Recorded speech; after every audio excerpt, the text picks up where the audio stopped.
Michel Desrochers, salut! Bonjour! Hey, bienvenue. Merci d'avoir accepté l'invitation de cette entrevue un petit peu, je dirais, coquette. Ben oui, complètement loufoque. Ça m'a fait plaisir. Comment tu le dis?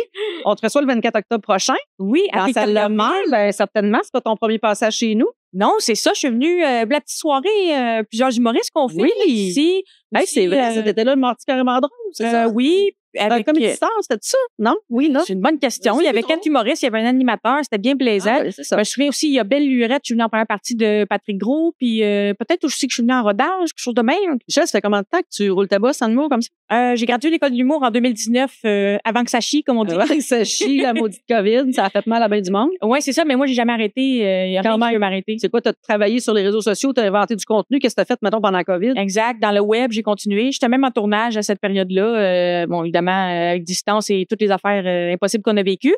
Mais maintenant, on en est sorti et j'ai jamais arrêté. J'adore. Il n'y a rien qui peut m'empêcher de monter sa scène. Qu'est-ce qui t'a inspiré le titre de ton spectacle actuel, Pelote? Moi, j'ai un amour pour les mots puis les doubles sens. Oui. Je crois à la possibilité de parler de tous les sujets. Donc, j'avais envie d'évoquer le croustillant, mais de montrer que c'était pas vulgaire. Donc, c'est un spectacle, je pense, qui fait bien ce travail-là. Est-ce que tu tricotes? Oui, je suis capable de le faire, mais je tricote très serré. Comme mes blagues, là, d'ailleurs, tu sais, mon spectacle, ça va vite, il y a un petit côté sportif, mais on m'a dit que c'est parce que je suis stressée. J'ai parlé à une tricoteuse d'expérience. Elle m'a dit, détends-toi, le coude, ça va bien aller. Oui, serré. Hey, dis-moi, si t'étais une criminelle, ça serait quoi ton nom de gangster? C'était une bonne question quand même. Je pense que j'irais avec un genre de... Mais moi, j'aime bien des affaires avec mon nom, comme peut-être un Mitch the Witch. Oh, Mitch the Witch. Mitch the Witch, ça sonne bien. Mais c'est drôle que tu me parles de ça parce que j'ai un plan si je suis criminelle. Comme, au niveau de cacher les preuves, m'organiser, je ferais pas ça tout croche, là. Puis je garderais mes factures pour les impôts. Mettons, tu tues quelqu'un, t'arrêtes au Subway, tu gardes tes factures, ça, c'est sûr. C'est wise.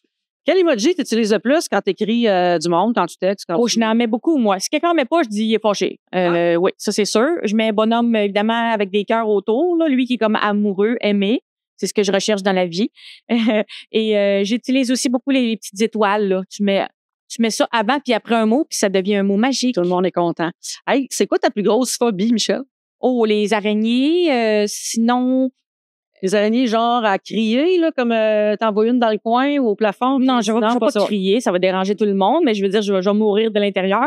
Mais en fait, mon courage est divisé par le nombre de personnes dans la pièce. Fait que si je suis seule, j'affronte l'araignée. Si on est 8, là, c'est la responsabilité de quelqu'un d'autre. Tu sais, c'est une bonne logique quand même. Quand même, oui. Si t'avais une comédie musicale, quel en serait le titre, ma chère? Oh, OK. C'est bon. Ça serait le bus magique, là. C'est un concept que j'ai volé, mais on le ferait quand même. C'est un bus qui va dans le corps humain. Tu connais ça? Oui. Oui, avec des chansons, évidemment. On s'en va dans le pancréas, dans le bus magique. C'est moi qui chauffe. Ça serait écœurant. Quelle est la chose la plus weird que tu as vécue en coulisses? Plein d'affaires bizarres tout le temps en coulisses. Évidemment, quand des gens apparaissent... Des fantômes? Dans des vieux théâtres? Oui, ça, tu vois, la semaine passée, j'allais dans une salle où il y avait des fantômes, là. C'était présenté. Là, tu la nommeras pas, hein? Non, évidemment pas, parce que toutes les salles qui sont pas cette salle-ci, c'est pas mes préférées. Donc là, je les nommerai pas dans ton podcast, évidemment. Donc, les fantômes, puis quand les gens apparaissent sans qu'on leur demande, souvent, il y a un petit moment de flottement de « Qui êtes-vous? Que faites-vous dans ma loge? » Mais si la réponse est raisonnable, normalement, je suis accueillante. Michel Desrochers, 24 octobre. Oui. Salle Le Maire, carré 150. C'est un rendez-vous. C'est un rendez-vous. Merci, Michel. Merci, c'était complètement loufoque.